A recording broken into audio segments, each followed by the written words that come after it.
छोड़ा छोड़ा छोड़ा छोड़ा देखी ने छोड़ी जो केरा केरा करे छे रे की वाला काका हो रे बरतिया छोरा सब के देख बड़ा रटलट करे छे रे बाबू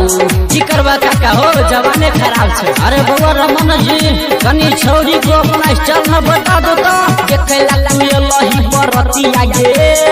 अपन उतान के छतिया गे देखेला लमी लही बरतिया गे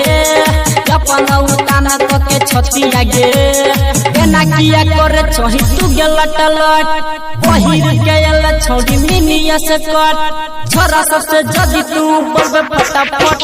सट सट हट से गए होइया सुता के तोरा कर तो फटाफट मार दो सट सुन डीजे वाला छोरा तोरा कर तो फटाफट मार दो सट देखैला तू एलही बरतिया गे अपन उतान के छतिया गे एना किया करे छही तू गेल टलट पहिर के एला छोड़ी मिनिया से कट छोरा सबसे जदी तू बलबे फटाफट सट सट हट से गए होइया सुता के तोरा कर तो फटाफट मार दो सट सुन डीजे वाला छोरा तोरा कर तो फटाफट मार दो सट होइया सुता के तोरा कर तो फटाफट मार दो लागे छौरे छौरी तोहर गोरे गोरे गाल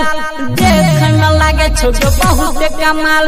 चढ़ल जवानी के गई कसद तो नट मार दो सट होइया सुता के तोरा कर तो फटाफट मार दो सट सुन डीजे वाला छोरा तोरा कर तो फटाफट मार दो सट देखैला तू एलही बरतिया गे अपन उतान के छतिया गे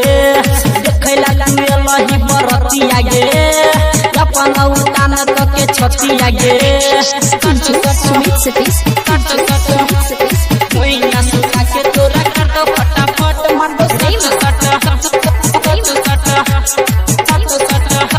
रमन जी यादव के लोगे तो सब संग पलाहाने त म्यूजिक भगल दबंग आ छौरा या पलट राउर लो खूबे नट मार दो सट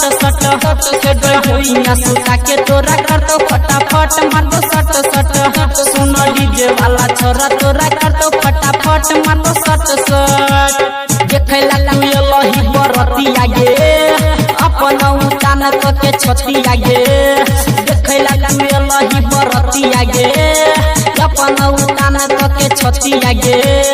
planet music digital recording studio Darbhanga Bihar.